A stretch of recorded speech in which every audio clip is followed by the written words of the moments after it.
Welcome back to That Dad Guy. So this is the week where I answer your questions from the previous video. So in this case, part 4, there was a topic suggested for food. So you've asked me a few questions about food. So I'm going to get to that in a minute. Thank you so much for liking, sharing, and subscribing. And of course, the comments that make these videos possible. So let's get right to it. The first one I have is from Yulia in Russia. And she asks, what is the least favorite food you have eaten? Anything you thought was disgusting.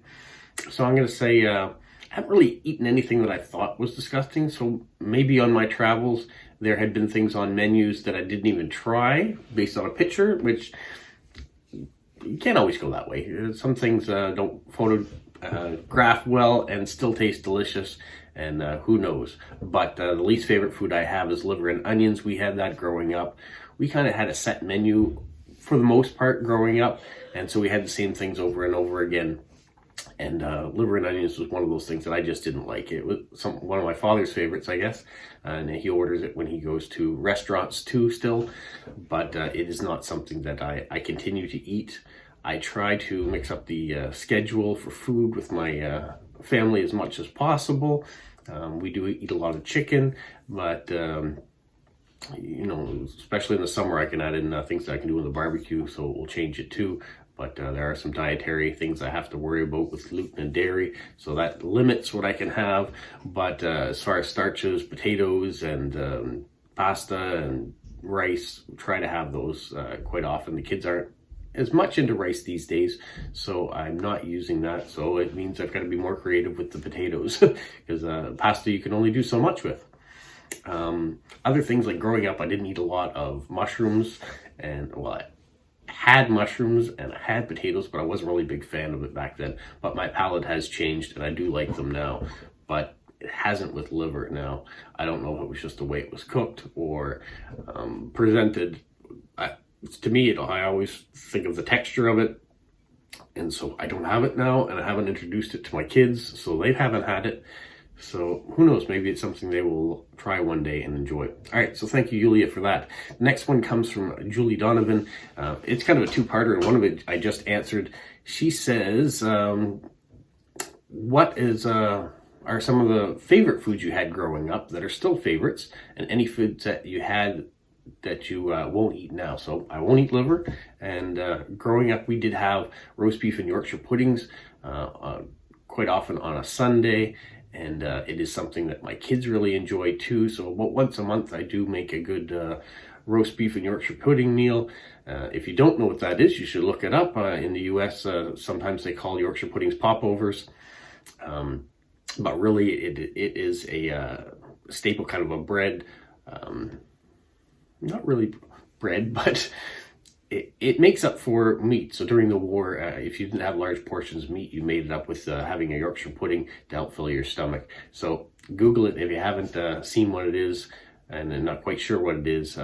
That's usually what we have. And to go with that, you'd have roast potatoes and cooked carrots, and just fill it out with your vegetables. And if you were really lucky, you made gravy to go with it too. So it is still one of our favorites. And now she does go on and ask more questions about it. So Julie also asks, are there any food snacks that you love that are no longer available that you wish would bring back? Oh boy. I used to go to a local convenience store. I had a paper route, so I did have a little bit of disposable income when I was younger, and I would buy the 25-cent bags of chips just to get the prizes in it sometimes. Smarties, all sorts of things. Most of the candies that I enjoyed having are still around. The penny candies and things like that. We have a store called the Bulk Barn, and sometimes you can find them in there. We also have a retro candy shop that's in town, so we're lucky that if there's something that we really wanted to go back and find, sometimes they have it. So no, there isn't really anything that I can't get if I really wanted to, as far as junk food and snacks. But it's kind of nice. So what are your favorite junk foods and snacks? She goes on to ask, what are some junk food snacks that are typically Canadian that you would recommend? All right, first off, Coffee Crisp. This is a Canadian chocolate bar. Most people in Canada have it. I don't know if everybody likes it, but I would say for the most part, yes, it is the favorite chocolate bar in Canada. There are things like O. Henry's that are typically Canadian, that are peanuts and caramel and nougat and covered in chocolate. So there's that. There are, I don't know, typically Canadian. I guess I should be researching these questions beforehand, but I want to keep it more live. But yeah, chocolate bars, Coffee Crisp, I'm going to go with that one as one of my favorites. That's typically Canadian. Ketchup chips. So the flavor of ketchup in your chips is usually seen as pretty typically Canadian, even though I know you can get it in other countries now. But when you go to the United States, they don't have ketchup chips. So if we look at our closest, largest neighbor and the varieties they have of every other kind of chips, ketchup isn't one of the ones that made it down there, but we have it here. And of course, you can get poutine flavored chips and things like that that are Canadian, and some things that have lobster flavor in. I don't generally go in for those things. I don't like shrimp flavored chips that are popular in some Asian countries. I've tried them, and it doesn't have any appeal to me. We have candies that are made at the Ganong factory, which is in St. Stephen, New Brunswick, that are, I'd have to say, typically Canadian because they were made there first. But yeah, maybe one day I'll put together a video that just shows candies and treats here and see what happens. I know I have done one. Jilly sent me a box from England of British candies, and so that was fantastic to be able to go through that. And if you ever want to do it, send something on by and we'll try it out. Now, Julie does go on. She had lots of questions. This was a good topic for her. She said, do you have any holiday foods that if you were to eat them at the time, that it just wouldn't seem the same without them? Any typical Christmas foods that you like to eat each Christmas and don't eat in any other time of the year? And are there any foods that others love that you will never eat? All right, so I'm going to finish the last question off first because I've already answered it. Liver, I'm not eating it. Forget it.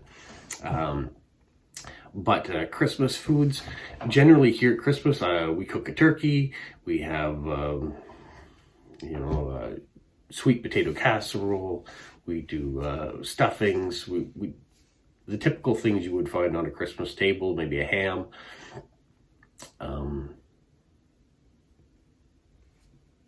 Yeah, trying to think what other things that we have. I mean, it's a normal meal, and unfortunately, because it is a normal meal and it's something we do like, we will eat it not just at Christmas time. So make it at Christmas time. Sometimes we make it again at Thanksgiving time. Sometimes turkeys just are a good price, and we make a turkey meal in the middle of the summer and have one then too. So we don't say, okay, we can only eat this once a year, and as long as the things come out like Easter cream eggs, they're something that my wife really enjoys, and they usually tend to only come out around Easter, so she eats them then. But we are finding that more and more often you can find them during different times of the year. So if we do, we get them. One of the lessons I have learned for that, though, is I love a Terry's chocolate orange at Christmas time. It always used to be something that was put in my stocking. My wife's continued to give me one at Christmas time, and there was for a while I was eating them during different times of the year because they were starting to show up in our stores that you could get them earlier or later than Christmas, and I would buy them. But that took the specialness out of it, so I have stopped doing that. So I am only eating Terry's chocolate oranges in their crackable form at Christmas time. I might get a bag of them sometimes you can get them in a chocolate bar form. I might get one of those in the summertime or something like that, but the crackable orange only at Christmas time to keep it special for me.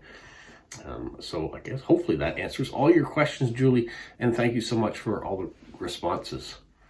Now, Kristen in Sweden, she says, do you or anyone you know pick wild berries in your area? What berries and fruit are most common in your area? So yes, there are lots of wild berries that grow in our area.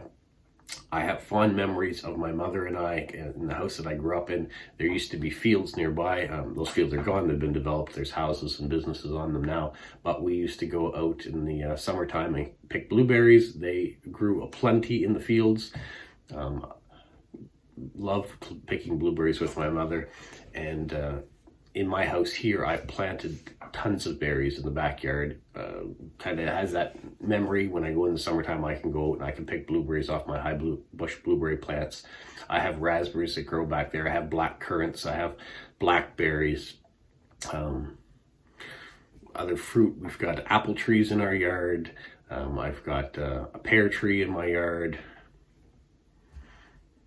What else? Wild cherries are out there.